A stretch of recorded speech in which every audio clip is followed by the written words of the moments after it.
Okay, I'm here with Ben Marra, and let's see, Ben, are you from Brooklyn? No, I'm not. I live in Brooklyn, but I was raised outside of the city in a town called Nyack, New York. Okay, Yeah. so what do you think of the show so far? Oh, it's fantastic. This is probably my favorite comic show of the year. It's just really highly concentrated, high quality stuff. All right, so we've got your new book that came out, you said this week, The Incredibly Fantastic Adventures of Maureen Dowd. So why is this book so important? Why are you getting so much buzz?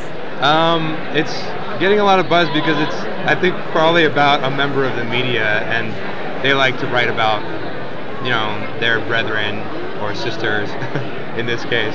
And she's just a controversial figure when it comes to political commentary. She's pretty divisive. I happen to be a really big fan of hers, so this comic is intended to be a tribute to her in every regard. Fantastic. And so your older books, you've got, do we have like a blaxploitation thing going on here? What do we have going on? Well, I'm definitely, my books are definitely based in the tradition of exploitation for sure. They're all sex and violence mostly.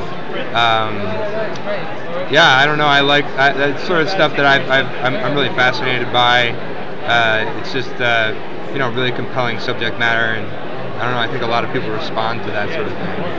And have you done anything outside of comics? Like, are you finding a niche into, like, you're gonna move into TV scripting, movies, anything exciting that where now you can have sex and violence on TV? Right. Yeah. Well, there's been some rumblings, about moving into those sort of formats, but nothing really concrete. So there were some leads, but maybe in the future I'm open to it. But I have no plans. I'm very happy just doing comics, and I'd be content to spend the rest of my days just writing and drawing them all the time.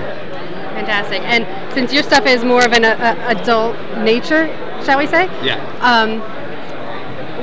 Do you ever have to worry about, does anybody ever say comics are not for kids and there's nothing that we can give kids anymore? Yeah, that's not a concern of mine. I actually try and make comics for kids that they want to hide them from their parents. I want to make like stuff that they feel like they shouldn't be reading. So I think that there probably is a disconnect now between the youth market and the comics that are being made today in America. But I guess it's just the sort of the natural progression of things. I used to get really bent out of shape about it. I used to think that comics should really just be written solely for kids, but now I just think that they should be things that kids should hide from their parents. I feel like comics should aspire to be like everything that Frederick Wertham. It's the new cigarette. Right. Yeah, they should definitely be dangerous, and they should be bad for you. When did you start reading comics?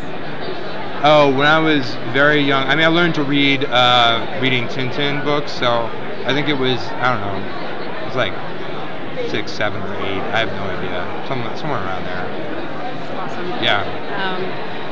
So let's see, we're here at an indie show, which is jam-packed. Yeah. There's absolutely no place to move.